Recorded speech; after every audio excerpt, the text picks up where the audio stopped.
Hello everyone, स्वागत है आप सभी का हमारे यूट्यूब चैनल में। इस वीडियो में आप सभी को प्रतिशत के बारे में सिखाने का प्रयास करेंगे। तो सबसे पहले हम जान लें कि प्रतिशत क्या होता है। प्रतिशत का शाब्दिक अर्थ है प्रति सैकड़ा, या इसे शतांश या सौवां हिस्सा कहते हैं। दूसरे शब्दों में कहा जा सकता है कि प्रतिशत एक भिन्न है जिसका हर 100 होता है। यहाँ पर 1/100 एक भिन्न है। यदि इसका हर 100 है तो इसको हम प्रतिशत के रूप में लिख सकते हैं। इसका भिन्न का जो अंश होता है ये प्रतिशत की दर कहलाता है।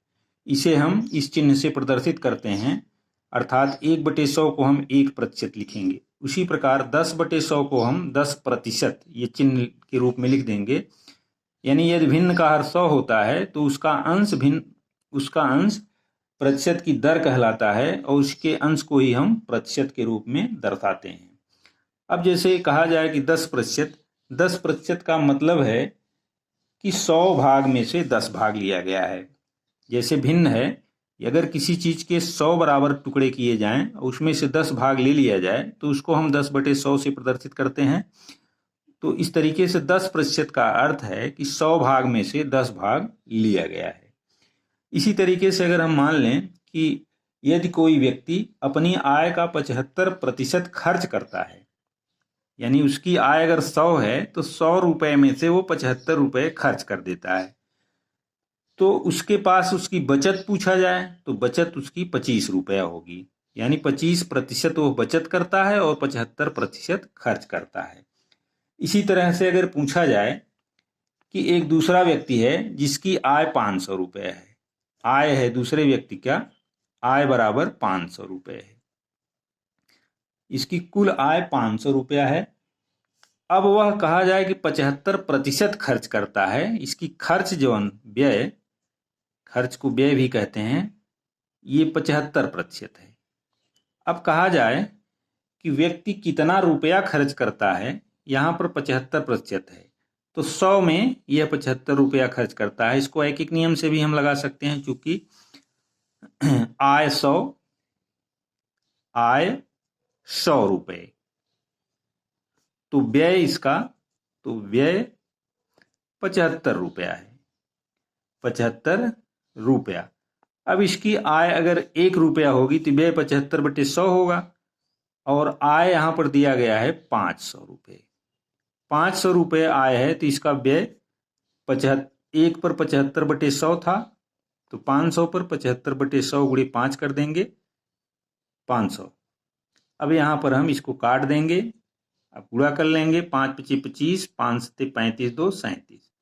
ये 375 रुपये ये व्यय करता है यदि इसकी आय 500 रुपया है। तो इस तरीके से हम प्रतिशत के जो सवाल होते हैं इनको इस तरीके से हल करते हैं। अब इसका व्यय इतना हो गया। अगर पूछा जाए बचत कितना है तो बचत इसकी होगी, बचत 500, आय में से व्यय को घटा लेंगे तो उसकी बचत मालूम हो जाएगी।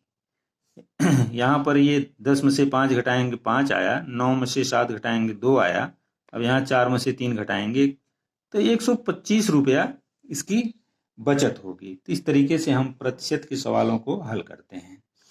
आइए अब इस पर आधारित कुछ और सवालों को हम आप सभी को सिखाने का प्रयास करते हैं। अब आइए एक सवाल देखते हैं। चीनी के मूल्य में 25% की वृद्धि हो जाती है तो खपत में कितने प्रतिशत की कमी की जाए जिससे खर्च अपरिवर्तित रहे। यानी कि चीनी का मूल्य जब बढ़ जाता है तो उसे खपत जितना होती थी उसके यहाँ, उसमें कुछ कमी किया जाना चाहिए ताकि उसका खर्च अपरिवर्तित रहे। ऐसे सवालों को हल करने के लिए आइए हम आप सभी को एक ट्रिक के माध्यम से समझाते हैं। मान लीजिए कि आपके यहाँ चीनी का भाव 100 रुपया प्रति किलोग्राम है और आपके घर में 100 किलो चीनी खर्च होती थी। चीनी पहले 100 पर ही मानेंगे हम, चीनी का भाव ये मान लेते हैं, चूंकि प्रतिशत का है इसलिए हम 100 मान रहे हैं। 100 रुपया प्रति किलोग्राम ये मान लेते हैं, माना प्रति किलोग्राम। ऐसे सवालों को हम बहुत आसानी से हल कर लेंगे।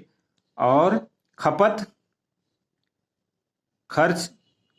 100 किलोग्राम का था, 100 किलोग्राम 100 किलोग्राम का खर्चा था उसके पास। अब खपत उसकी, ये खपत है, खपत है 100 किलोग्राम उसके यहाँ चीनी खर्च होती थी। तो कुल खर्चा यहाँ पर, कुल खर्च, क्योंकि चीनी का भाव 100 रुपया प्रति किलोग्राम है, 100 किलोग्राम का मूल्य इसका हो जाएगा 100 गुणे 100।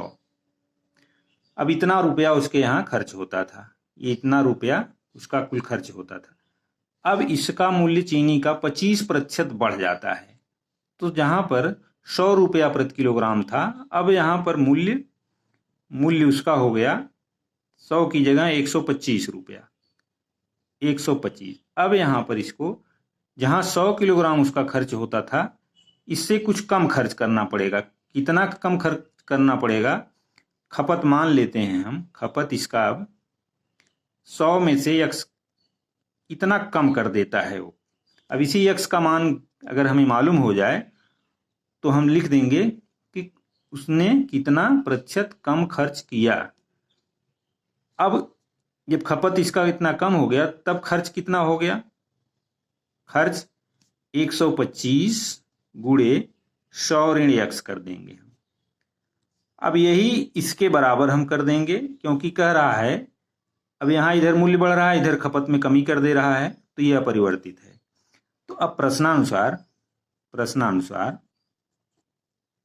प्रश्न के हिसाब से ये 125 गुणे 100 ऋण x, और ये हमारा हो जाएगा 100 गुणे 100,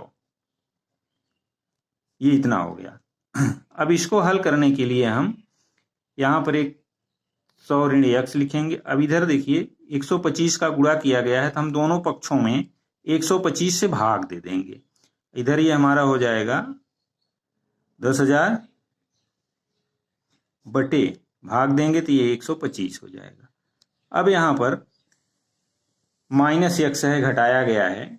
यदि हम इसको दाहिने पक्ष में ले जाएं और दाहिने पक्ष को बाएं पक्ष में लेकर के आवें, या हम इसको ऐसे ही लिख दें माइनस से, दोनों पक्षों में 100 घटाने पर, दोनों पक्षों में से जब 100 घटाएंगे तो यहाँ माइनस x बराबर हो जाएगा, ये हमारा हो गया 10,000 माइनस।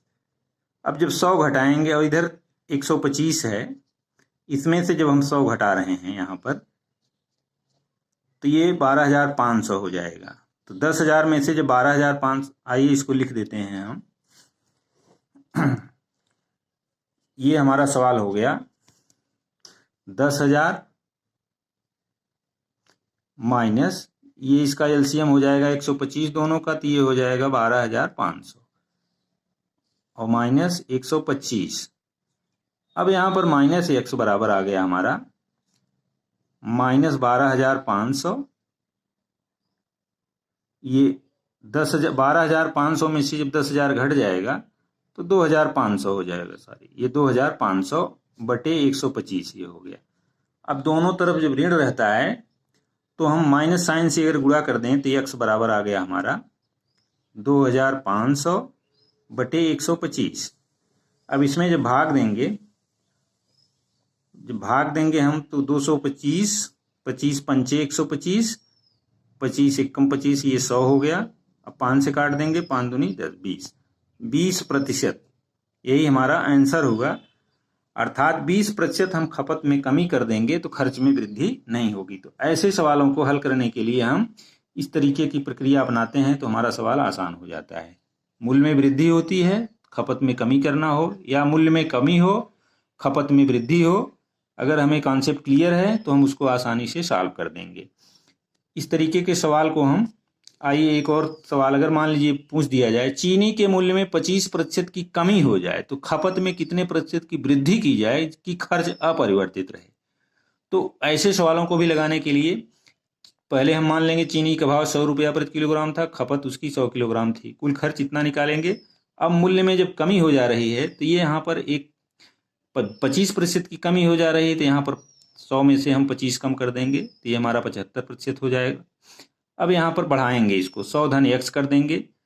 अब जब 100 धन x तो 100 धन x गुणे 75, अब इन दोनों को बराबर कर देंगे। तो उस तरीके से भी हम सवाल को हल कर लेते हैं। आशा करता हूँ कि ये सवाल प्रतिशत के आपकी समझ में आए होंगे। तो वीडियो अगर अच्छा लगे तो वीडियो को लाइक और शेयर करें, और चैनल पर नए हों तो प्लीज़ चैनल को सब्सक्राइब करें। मिलते हैं अगले वीडियो में कुछ इसी तरह के सवालों के साथ। तब तक के लिए धन्यवाद।